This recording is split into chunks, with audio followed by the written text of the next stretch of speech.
এই ভিডিওটা ইংরেজি 15টা প্রশ্ন দিয়ে আমি সাজিয়েছি একটা এক্সামের মতো করে।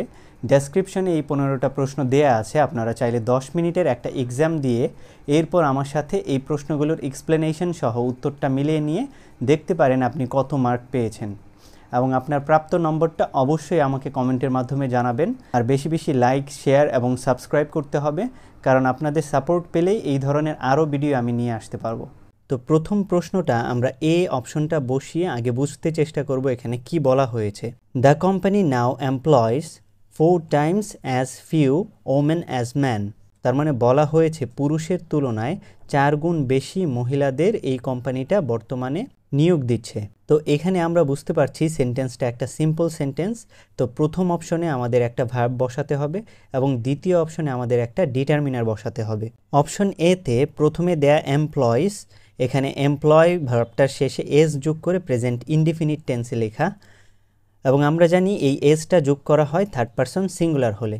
তো এই প্রশ্নেও কিন্তু নাও দিয়ে আমাদের বোঝাচ্ছে যে এই প্রশ্নটা হচ্ছে বর্তমানের, বা এই সেন্টেন্সটা হচ্ছে বর্তমানকালের একটা সেন্টেন্স, সুতরাং আমাদের প্রেজেন্ট ইনডিফিনিট টেন্স ব্যবহার করতে হবে।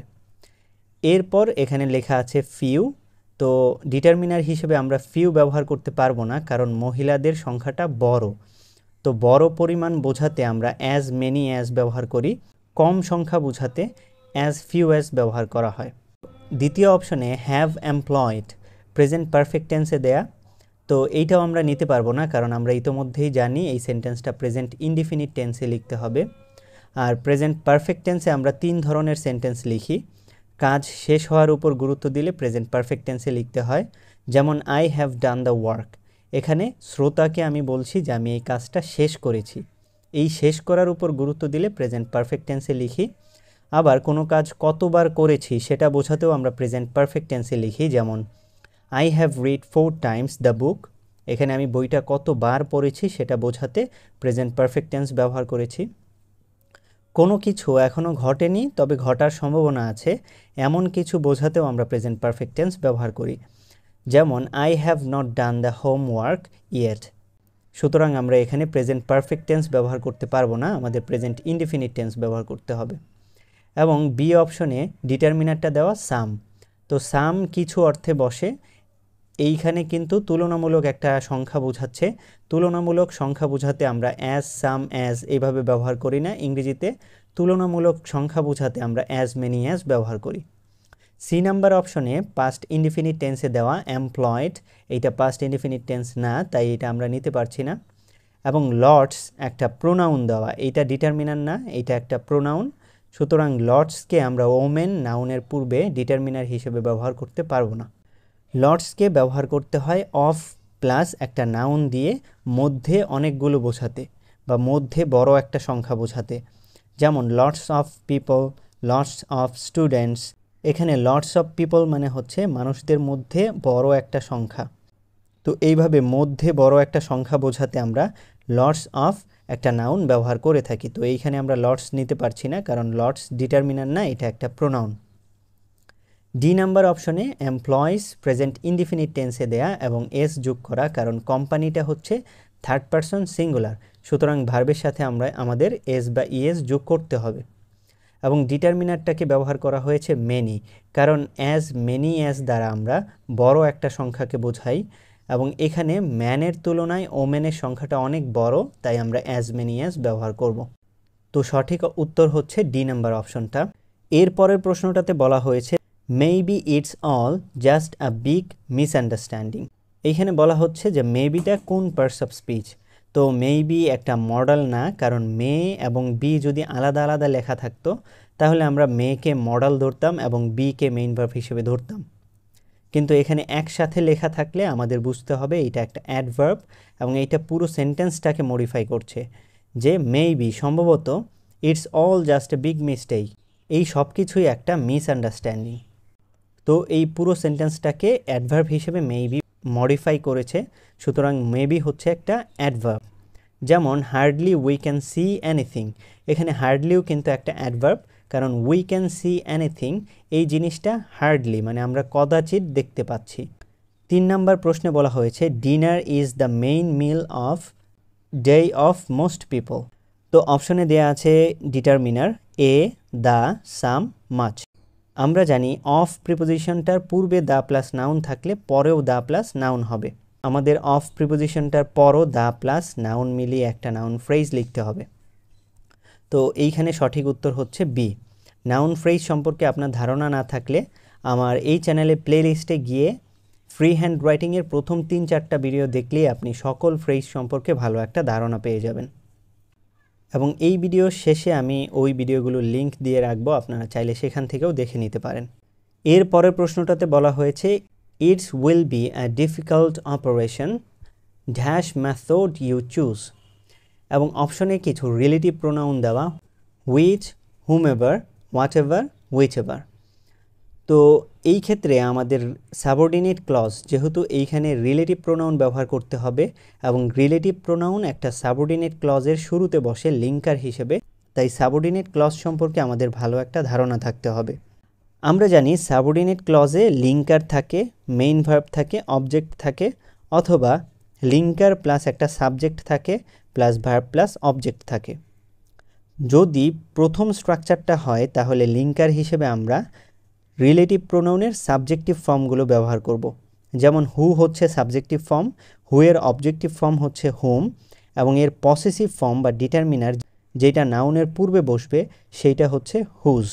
তো যদি প্রথম স্ট্রাকচারটা হয় তাহলে আমরা রিলেটিভ প্রোনাউনের সাবজেক্টিভ ফর্ম ব্যবহার করব, এবং দ্বিতীয় স্ট্রাকচারটা linker plus subject plus verb plus object যদি হয় তাহলে আমরা অবজেক্টিভ ফর্ম ব্যবহার করব, নতুবা ডিটারমিনারের ফর্ম ব্যবহার করব। তো এই প্রশ্নে যেই সেন্টেন্সটা আমাদের দিয়েছে সেখানে কিন্তু সাবঅর্ডিনেট ক্লজে চুজ ভার্বটার সাবজেক্ট আছে ইউ, কারণ ইউ এই চুজের কাজটা করছে। সুতরাং আমরা এখানে ডিটারমিনারও ব্যবহার করতে পারি, আবার অবজেক্টিভ ফর্মও ব্যবহার করতে পারি। তো যেহেতু এখানে মেথডটা কি সেইটা আমাদের জানা নেই, তাই আমরা এখানে হুইচ এভার ব্যবহার করব, কারণ কোনো একটা নাউনের পূর্বে হুইচ এভার ডিটারমিনার হিসেবে তখন ব্যবহার করা হয় যখন ওই নাউনটা আমাদের জানা থাকে না। তো মেথডটা কি সেটা আমাদের জানা নেই, আমাদের কাছে নির্দিষ্ট না, তাই আমরা লিখব হুইচ এভার মেথড। কারণ এখানে বলা হয়েছে it will be a difficult operation, এটা হবে একটা কঠিন কাজ। Whichever method you choose, যেই উপায়ে এই কাজটা তুমি করো না কেন। তো রিলেটিভ প্রোনাউনে স্পষ্ট একটা ধারণা পেতে রিলেটিভ প্রোনাউনের উপর আমার একটা ভিডিও থাকবে, এবং অবশ্যই চ্যানেলটাকে সাবস্ক্রাইব করতে হবে, কারণ ওই ভিডিওটা আসা মাত্রই যাতে আপনি নোটিফিকেশনটা পেয়ে যান।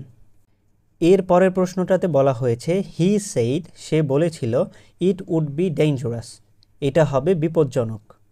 তো এইখানে আমাদের একটা অ্যাডভার্ব ব্যবহার করতে হবে, কারণ ডেঞ্জারাস একটা অ্যাডজেক্টিভ, এই অ্যাডজেক্টিভকে আমরা জানি মডিফাই করে অ্যাডভার্ব। তো ইনাফ অ্যাডভার্ব হিসেবে বসতে পারে, কিন্তু শর্ত হচ্ছে অ্যাডজেক্টিভ অ্যাডভার্বের পরে আমাদের ইনাফ বসাতে হয়। তো ডেঞ্জারাস অ্যাডজেক্টিভটার পূর্বে আমরা ইনাফ বসাতে পারবো না। যেমন গুড ইনাফ, এখানে গুডের পর অ্যাডভার্ব হিসেবে ইনাফটা অ্যাডজেক্টিভটার পর বসানো হয়েছে। এর বি নাম্বার অপশনে আছে নো। নো হচ্ছে একটা ডিটারমিনার যেটা নাউনের পূর্বে বসে, সুতরাং অ্যাডজেক্টিভের পূর্বে আমরা ডিটারমিনার বসাবো না। সি নাম্বার অপশনে টু মাচ, এইটাও একটা ডিটারমিনার, এইটাও নাউনের পূর্বে বসে, আমরা এইটাকে অ্যাডজেক্টিভের পূর্বে বসাতে পারবো না। অ্যাডজেক্টিভের পূর্বে আমাদের বসাতে হবে মাচ টু। তো মাচ টু এখানে ডি নাম্বার অপশনে আছে, সঠিক উত্তরটা হচ্ছে মাচ টু, কারণ মাচ টু অ্যাডজেক্টিভের পূর্বে বসে অ্যাডজেক্টিভটাকে অ্যাডভার্ব হিসেবে মডিফাই করে। এর পরের প্রশ্নতে বলা হয়েছে stand two means. Stand two একটা গ্রুপ ভার্ব, এর অর্থ হচ্ছে বি লজিক্যাল। তো এই প্রশ্নটার সঠিক উত্তর হচ্ছে বি। এর পরের প্রশ্নটাতে বলা হয়েছে it is time for your duty, এরপর শূন্যস্থান দেওয়া to do, to be done, doing, having been done. এখানে এই সেন্টেন্সটা হচ্ছে একটা সিম্পল সেন্টেন্স, এবং ইট হচ্ছে সাবজেক্ট, ইজ হচ্ছে মেইন ভার্ব। সুতরাং এরপর আমরা যেই ভার্বটা ব্যবহার করব সেটা হচ্ছে একটা নন ফিনিট ভার্ব।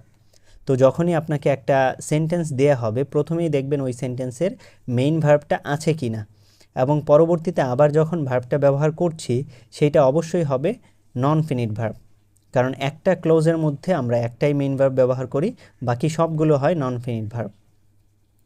তো আমরা জানি ইট ইজ টাইম থাকলে ইনফিনিটিভ বসাতে হয়, কিন্তু এখানে ইয়োর ডিউটি এইটা নন ফিনিটের পূর্বে একটা নাউন ফ্রেজ। তো এই ডিউটিটা টু ডুর কাজটা নিজে করে না, কারণ ডিউটির কাজটা অন্য কেউ করে। তাই এই নন ফিনিটটাকে আমাদের প্যাসিভ করতে হবে। আর আমরা জানি প্যাসিভ ইনফিনিটিভ হচ্ছে to plus be plus V3, যেটা B number option, to be done. কারণ ডিউটিটা নিজে নিজে এই কাজটা করে না, অন্য কেউ এই কাজটা করে। যেমন I have read the book, এই সেন্টেন্সটাকে যদি আমরা প্যাসিভ করি তাহলে আমরা লিখব the book have been read by me. তো এখানে দ্য বুক যখন সাবজেক্ট হিসেবে বসেছে, দ্য বুক কিন্তু রিডের কাজটা নিজে করতে পারেনি, তাই আমরা ভার্বটাকে প্যাসিভ করে বুঝিয়েছি যে বইটা অন্য কারো দ্বারা পড়া হয়েছে। ঠিক একই রকম এইখানে নন ফিনিটটাকেও প্যাসিভ করে আমরা বুঝিয়েছি যে ইয়োর ডিউটি, যেটা নন ফিনিটের সাবজেক্ট হিসেবে আছে, সেইটা নন ফিনিটের কাজটা নিজে করতে পারে না। তো বাকি অপশনগুলো আমরা এখানে নিতে পারছি না, কারণ ইট ইজ টাইমের পর আমাদের ইনফিনিটিভ বা প্যাসিভ ইনফিনিটিভ ব্যবহার করতে হয়। এরপর my father suggested the house, এখানে to sell, selling, to be sold বা সেল, এই অপশনগুলো থেকে একটা অপশন আমাদের চুজ করতে হবে। তো আমরা জানি কেউ কাউকে কোনো কিছু সাজেস্ট করলে বা প্রপোজ করলে, অ্যাডভাইস করলে বা ইনসিস্ট করলে আমাদের নন ফিনিটটাকে ভার্ব প্লাস আইএনজি লিখতে হয়। তো এখানে মাই ফাদার সাজেস্টেড, আমাকে সাজেশন দিয়েছিল। তো এইটা হচ্ছে আমাদের মেইন ভার্ব, পাস্ট ইনডিফিনিট টেন্সে আছে। তো এরপর আমরা যেই ভার্বটা ব্যবহার করব সেটা একটা নন ফিনিট ভার্ব। সুতরাং আমাদেরকে এখানে একটা ভার্ব প্লাস আইএনজি বসাতে হবে, কারণ আমরা জানি কেউ কাউকে সাজেস্ট করলে, প্রপোজ করলে, অ্যাডভাইস করলে বা ইনসিস্ট করলে আমাদের নন ফিনিটটাকে ভার্ব প্লাস আইএনজি লিখতে হয়। এরপরের সেন্টেন্সে most of the audience dash with the show. তো এই সেন্টেন্সটাতে বলা হয়েছে মোস্ট অফ দ্য অডিয়েন্স, অডিয়েন্সের মধ্য থেকে বেশিরভাগ এই শোটা দেখে বোর হয়ে গেছে। তো মোস্ট অফ দ্য অডিয়েন্স, এখানে মোস্ট হচ্ছে একটা প্রোনাউন। আমরা জানি ডিটারমিনারগুলো একা বসলে সেটা একটা প্রোনাউন হিসেবে বসে। তো মোস্ট একটা ডিটারমিনার, এইটা এখানে একা বসেছে, এরপর কোনো নাউন নেই, সুতরাং এইটা একটা প্রোনাউন। এই প্রোনাউনটা অডিয়েন্স প্লুরাল নাউনটাকে বোঝাচ্ছে। তো কোনো একটা প্রোনাউন যদি প্লুরাল নাউনের পরিবর্তে বসে তাহলে আমাদের কি করতে হবে, ভার্বটাকেও প্লুরাল করতে হবে। তো এখানে আমরা ইজ বোর্ড নিতে পারবো না, কারণ এটা সিঙ্গুলার আছে। আর বোর্ড এইটা নিতে হবে, কারণ এটা প্লুরাল করা আছে। এবং এটা প্যাসিভ, কারণ অডিয়েন্স নিজে নিজে বোর হয়নি, অন্য কেউ বোর করেছে। এইটা প্যাসিভ ফর্মে আমাদের লিখতে হবে। এবং সি নাম্বারে দেয়া আছে বিং বোর্ড, এটা আমরা নিতে পারবো না, কারণ এখানে মেইন ভার্ব ব্যবহার করতে হবে, নন ফিনিট ভার্ব না। ডি অপশনেও একটা নন ফিনিট ভার্ব দেওয়া বোরিং, এখানে আমরা বোরিংও নিতে পারছি না, কারণ আমাদের মেইন ভার্ব ব্যবহার করতে হবে। এরপর বলা হয়েছে swimming helps to get the blood circulating through the muscles. তো এখানে থ্রু দ্য মাসলস কোন ফ্রেজ সেইটা আমাদের কাছে জিজ্ঞেস করা হয়েছে। তো এক্ষেত্রে আমাদের দেখতে হবে through the muscle prepositional phrase, এখানে থ্রু হচ্ছে preposition, the muscle noun phrase. তো ফ্রেজ সম্পর্কে ক্লিয়ার ধারণা পেতে এই চ্যানেলের প্লে লিস্টে গিয়ে আপনারা ফ্রি হ্যান্ড রাইটিংয়ের প্রথম 4টা ভিডিও বা 5টা ভিডিও দেখলেই ফ্রেজ সম্পর্কে সঠিক একটা ধারণা পেয়ে যাবেন। এখানে থ্রু দ্য মাসলস হচ্ছে একটা প্লেস যেখানে সার্কিউলিং নন ফিনিট ভার্বের কাজটা হয়। তো ভার্বের কাজটা যেই স্থানে হয় সেটাকে আমরা বলি অ্যাডভার্ব অফ প্লেস। তো এইখানে এই প্রিপোজিশনাল ফ্রেজটা অ্যাডভার্ব অফ প্লেসের মতো আচরণ করছে, তাই এইটাকে আমরা বলবো একটা অ্যাডভার্বিয়াল ফ্রেজ। তো আমাদের মনে রাখতে হবে প্রিপোজিশনাল ফ্রেজ যদি কোনো একটা নাউনকে মডিফাই করে তখন আমরা সেটাকে বলবো অ্যাডজেক্টিভ ফ্রেজ, যখন একটা ভার্বকে মডিফাই করবে তখন আমরা বলবো একটা অ্যাডভার্বিয়াল ফ্রেজ, যখন অ্যাডজেক্টিভকে মডিফাই করবে তখনও বলবো অ্যাডভার্বিয়াল ফ্রেজ, কারণ অ্যাডজেক্টিভকেও অ্যাডভার্ব মডিফাই করে।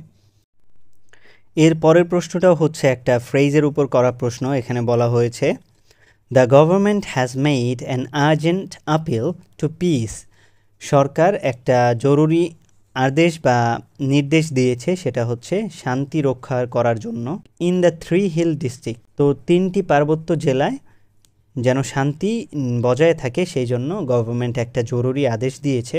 তো এখানে পিস নাউনটাকে পোস্ট মডিফাই করছে in the 3 hill district prepositional ফ্রেজটা। তো নাউনকে আমরা যখন প্রিপোজিশনাল ফ্রেজ দিয়ে আরও নির্দিষ্ট করব তখন সেই প্রিপোজিশনাল ফ্রেজটা হয়ে যাবে অ্যাডজেক্টিভ ফ্রেজ, কারণ আমরা জানি নাউনকে মডিফাই করে একমাত্র অ্যাডজেক্টিভ। তো এই ফ্রেজটার উত্তর হবে একটা অ্যাডজেক্টিভ ফ্রেজ, অপশন এ। এর পরের প্রশ্নটা হচ্ছে দেয়ার, এরপর ব্ল্যাঙ্ক বাট মাই ফ্রেন্ড। তো আমরা জানি হেয়ার, দেয়ার এবং অ্যাডজেক্টিভ যদি কোনো একটা সেন্টেন্সের শুরুতে বসে, তাহলে সেন্টেন্সের ভার্বের পরের হেডওয়ার্ড বা নাউন প্রোনাউন অনুযায়ী আমরা ভার্বটাকে চেঞ্জ করব। তো এখানে প্রথম অপশনটা যদি আমরা বসাই তাহলে হবে দেয়ার ইজ মি। তো এখানে আমরা মি লিখতে পারবো না, কারণ আমরা জানি বি ভার্বের পর সবসময় প্রোনাউনের সাবজেক্টিভ ফর্ম বসে। তো ইজের পর আমাদের লিখতে হবে দেয়ার ইজ আই, মি লেখা যাবে না। তো এই অপশনটা আমরা নিতে পারছি না। দ্বিতীয় অপশনে আছে আর আই।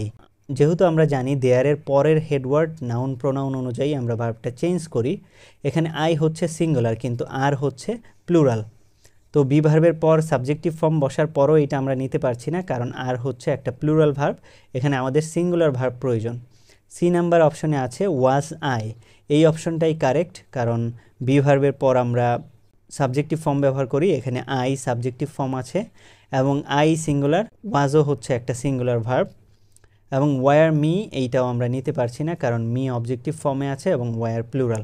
এরপরে প্রশ্নে বলা হয়েছে anyway we can but try. এখানে বাট কোন পার্টস অফ স্পিচ সেইটা আমাদের কাছে জিজ্ঞেস করা হয়েছে। বাট ইংরেজিতে তিনভাবে ব্যবহার করা হয়।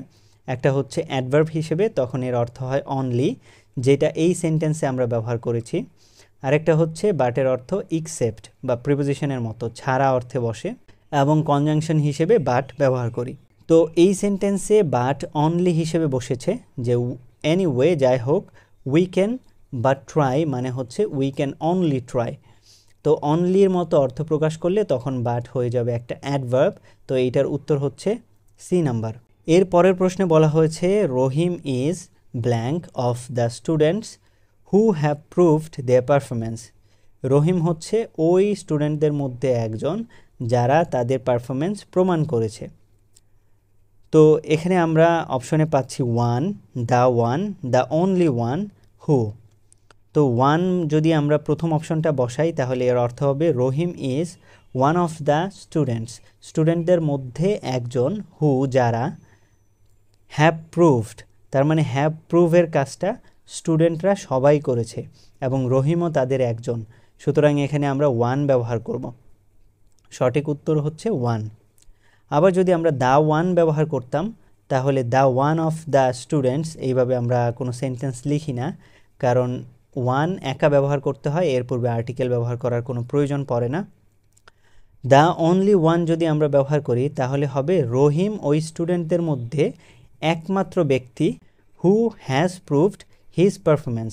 কিন্তু আমরা দেখছি সাবঅর্ডিনেট ক্লোজে হ্যাজ সিঙ্গুলার করা হয়নি, প্লুরাল করা হয়েছে, তার মানে ভার্বের কাজটা স্টুডেন্টরা সবাই করেছে। তাদের মধ্যে একজন বোঝাতে আমরা প্রোনাউন ওয়ান ব্যবহার করি, এবং যখন অনেকের মধ্যে শুধু একজনই ওই কাজটা করে সাবঅর্ডিনেট ক্লজের, তখন আমরা দ্য অনলি ওয়ান ব্যবহার করি। এরপরে প্রশ্নটা হচ্ছে she got her hand burned, burning, burned.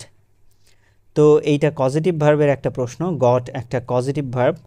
তো সে তার হাতটা পুড়িয়ে ফেলেছে। এখানে হার হ্যান্ড নিজে নিজে পড়েনি, শি সাবজেক্টটা এই কাজটা করেছে, সুতরাং পজিটিভ ভার্ব গটের পর যেই অবজেক্টটা থাকবে হার হ্যান্ড, এইটা যদি এই নন ফিনিট বার্নের কাজটা নিজে করতে না পারে তাহলে আমরা ভার্বের V3 ব্যবহার করব। তো বার্নের V3 ফর্ম হচ্ছে বার্নড, বাকি একটাও আমরা এখানে নিতে পারছি না। তো এই ছিল 15টা প্রশ্ন। কতগুলো প্রশ্ন আপনার সঠিক হয়েছে এবং আপনার প্রাপ্ত মার্কটা অবশ্যই কমেন্টের মাধ্যমে জানিয়ে দেবেন, এবং ভিডিওগুলো কেমন হলে আপনার জন্য ভালো হয় সেই বিষয়টাও আমার সাথে শেয়ার করতে পারেন। আসসালামু আলাইকুম।